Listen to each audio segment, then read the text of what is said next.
코스피가 뜨겁다. 주식시장이 축제다. 수출이 살아났다. 작년 하반기부터 쭉쭉 올라가는 그래프만 보면 우리가 다시 한번 한강의 기적을 쓰고 있는 것만 같아요. 그런데 여러분 솔직히 지갑 사정은 어떠신가요? 우리 솔직해져 봅시다. 마트 갔다가 애호박 하나 집어들고는 가격 보고 다시 슬며시 내려놓으신 적 있으시죠? 점심때 만원짜리 한 장 들고 나갔다가 갈 데가 없어서 편의점 도시락 코너 서성인 적 없으신가요? 월급 빼고 세상 모든 게 미친 듯이 오르는 이 기이한 현상. 화려한 코스피 불꽃놀이 밑에서 우리가 애써 모른 척하고 있는 거대한 시한폭탄이 째깍거리고 있습니다. 1480원이라는 충격적인 환율. 그리고 소리소문 없이 한국을 탈출한 외국인 자본의 실체 말이죠. 오늘은 언론이 축포를 터뜨릴 때 조용히 짐 싸서 떠난 진짜 돈들이 다 어디로 갔는지 추적해보겠습니다. 그리고 왜 사람들이 이 모든 비극은 부동산에 미쳐서 돈을 마구 풀어제낀 한국은행과 정부 탓이라며 분노하고 있는지 그 불편한 진실을 끝까지 파헤쳐보겠습니다. 지금부터 대한민국 경제 진짜 민낯을 공개합니다. 먼저 시간을 잠깐 작년 말 2025년으로 돌려볼게요. 그때 코스피가 연일 오르면서 뉴스 헤드라인을 화려하게 장식했잖아요.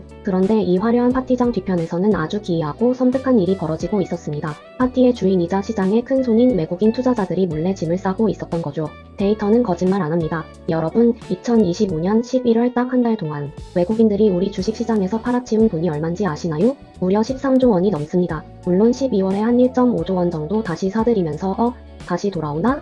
쉽게 만들긴 했지만 전문가들은 냉정합니다. 이건 돌아온 게 아니에요. 거대한 쓰나미가 휩쓸고 지나간 뒤에 잠시 찰랑거리는 잔물결일 뿐이라는 거죠. 여기서 우리는 아주 소름 돋는 질문을 하나 던져야 합니다. 외국인이 13조 원어치를 내던지고 나갔는데 도대체 코스피는 왜 올랐을까요? 누군가는 그 쏟아지는 물량을 받아냈다는 뜻이잖아요. 범인은 바로 우리 개미 여러분들, 그리고 여러분의 소중한 노후 자금인 국민연금이었습니다. 외국인들이 야, 여기 더 이상 먹을 거 없어. 위험해하고 탈출한 자리를 개인 투자자들과 연기금이 온몸으로 받아내면서 주가를 떠받치고 있었던 거죠. 하지만 저는 이렇게 부르고 싶습니다. 폭탄 돌리기의 마지막 단계라고요. 외국인 자본은 흔히 스마트머니라고 하잖아요. 정보력, 분석력, 자금력 모든 면에서 우리보다 한 수 위입니다. 그런 그들이 대규모 매도를 했다는 건 단순히 돈 벌어서 나갔다는 게 아닙니다. 한국 경제 펀더멘탈 진짜 괜찮은 거 맞아? 아닌 것 같은데. 그럼 주식시장에서 빠져나간 그 엄청난 돈 다 어디로 갔을까요? 외국인들이 한국을 떠나려면 원화로 된 주식을 팔고 그 돈을 다시 달러로 바꿔서 나가야겠죠. 주식을 파는 순간 원화는 팔고 달러는 사는 거대한 흐름이 생기는 겁니다.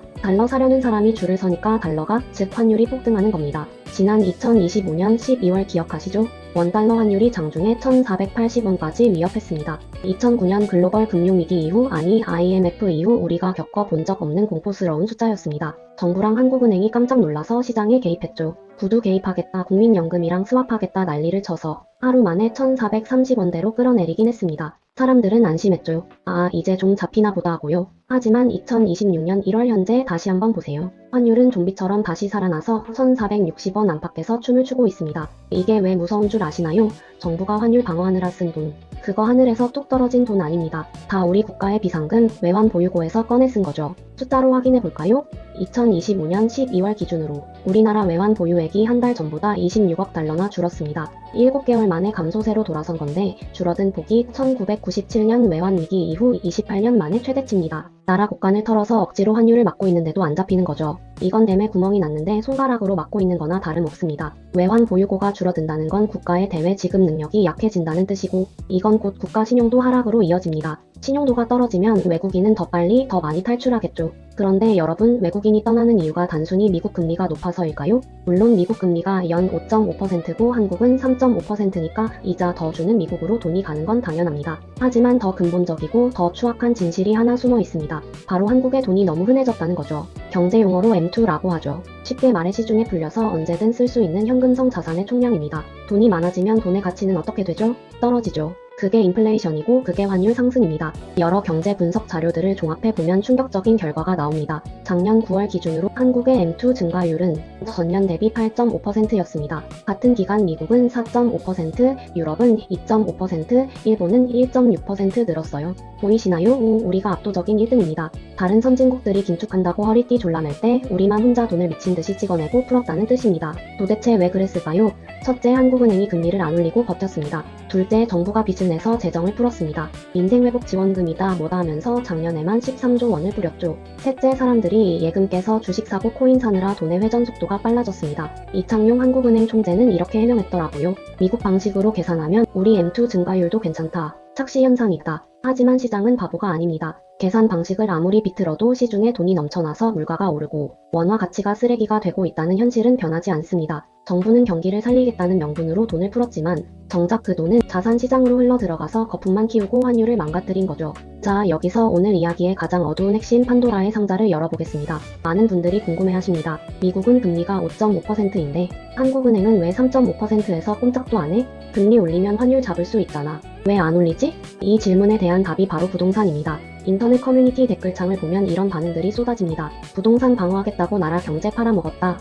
집값 지키려고 환율을 제물로 바쳤다. 좀 과격하게 들리시나요? 하지만 냉정하게 숫자를 보면 이 분노는 팩트에 기반하고 있습니다. 한국의 가계부채는 GDP 대비 102%를 넘겨서 세계 1위입니다. 전 세계에서 유일하게 경제 규모보다 빚이 더 많은 나라예요. 여기서 한국은행이 환율 잡겠다고 금리를 미국처럼 5%, 6%로 올리면 어떻게 될까요? 영글에서 집 산 수백만 가구가 이자를 감당 못해 파산합니다. 그리고 부동산 PF 대출로 겨우겨우 연명하던 건설사들이 줄도산하겠죠. 아파트가 경매로 쏟아져 나오고 집값은 반토막이 날 겁니다. 정부와 한국은행은 그 꼴을 보기가 죽기보다 싫었던 거죠. 그래서 선택한 길이 뭡니까? 자영업자 지원, PF 대출 만기 연장, 둔촌주공 살리기 같은 명분으로 좀비 기업들에게 산소호흡기를 달아주고 세금을 투입해서 억지로 부동산 시장을 떠받친 겁니다. 망해야 할 기업이 안 망하고 터져야 할 고름을 안 짜내고 덮어두니 그 부작용이 어디로 터졌느냐? 바로 1,480원이라는 살인적인 환율로 터진 겁니다. 부동산 가격을 방어한 대가로 원화 가치가 폭락한 거죠. 여러분이 지금 마트에서 느끼는 비싼 물가, 점심값 폭등, 전기세 인상.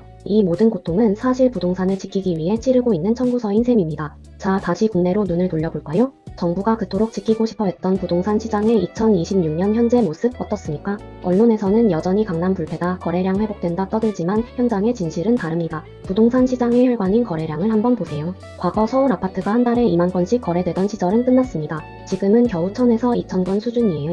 거래량이 95% 증발했습니다. 이건 시장이 살아난 게 아니라 뇌사 상태에 빠진 거죠. 팔고 싶어도 살 사람이 없어서 못 파는 상황. 그게 지금입니다. 건설사들은 미분양 6만 호라고 발표하지만 현장 부동산 사장님들은 코웃음 칩니다. 회사 망할까봐 신고 안 하고 숨겨놓은 깜깜이 미분양까지 합치면 10만 호 훌쩍 넘을 겁니다. 모델하우스 뒤편에서 샤넬백 드립니다. 이사비 지원해 드립니다. 황금 열쇠 드립니다 하면서 호객 행위하는 거 보셨죠? 진짜 집값이 오를 거면 왜 그런 걸 줍니까? 안 팔리니까 제발 좀 사달라고 빌고 있는 거죠. 여기에 결정타가 있습니다. 바로 전세의 몰락과 인구 절벽입니다. 집값이 떨어지니 집주인이 전세금을 못 돌려주는 깡통 전세 사기가 대한민국을 휩쓸었잖아요. 이제 청년들은 전세를 무서워합니다. 다 월세로 도망가죠. 전세 제도는 한국 부동산 투기의 핵심 연료였는데 그 연료가 바닥난 겁니다. 게다가 출산율 0.72명. 은퇴를 시작한 베이비 부머 세대는 이제 노후 자금 쓰려고 평생 깔고 앉아있던 아파트를 팔아야 합니다. 매물은 쏟아지죠. 그런데 그걸 받아줘야 할 2030 청년 세대는 어떻습니까? 취업은 안 되고 월급은 적고 빚내서 집 살 생각도 없습니다. 파는 사람은 줄을 섰는데 사는 사람은 아무도 없는 시장. 2026년 그리고 다가올 2027년 이 수급 불균형은 재앙이 될 겁니다.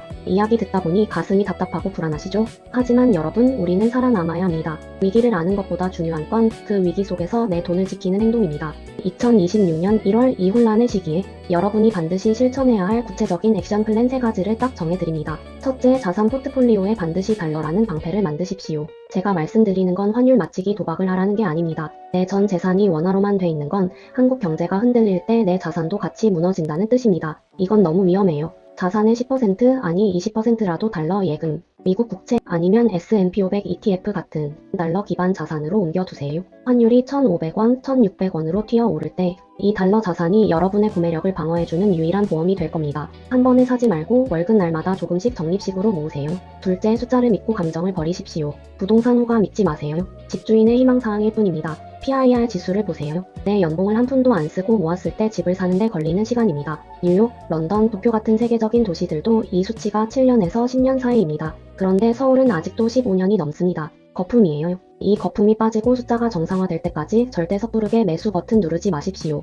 지금 아니면 못 산다는 말은 탈출하려는 자들의 거짓말입니다. 셋째, 거시 경제지표 3가지를 매일 체크하십시오. 복잡한 경제 뉴스 다 볼 필요 없습니다. 딱 3가지만 보세요. 하나, 외국인 순매도 동향. 둘, 원달러 환율. 1,400원 위에서 노는지 아래로 내려오는지. 셋, 달러 인덱스. 전 세계에서 달러가 강한지 약한지. 이 3가지 숫자가 보내는 신호만 읽어도 남들에게 속지 않고 시장의 흐름을 읽을 수 있습니다. 여러분, 2026년 내년의 파도는 그 어느 때보다 거칠고 높을 것입니다. 정부가 댐을 막고 있다고 하지만 물은 이미 틈새로 새어나와 우리 발밑을 적시고 있습니다. 코스피가 오른다는 달콤한 환각제에 취해 있을 때가 아닙니다. 화려한 숫자 이면에 숨겨진 떠나는 외국인과 치솟는 환율을 똑바로 직시해야 합니다. 지금 시점에 부자가 되는 것보다 더 중요한 것은 거지가 되지 않고 이 폭풍 속에서 살아남는 것입니다. 현금을 쥐고 달러를 쥐고 버티십시오. 거품이 터지고 난 뒤 폐허가 된 시장에서 살아남은 자에게만 역대급 기회의 장이 열릴 것입니다. 부디 그때 가장 낮은 곳에서 가장 좋은 자산을 줍는 최후의 승자가 되시길 바랍니다. 지금까지 김대리의 머니멘탈이었습니다.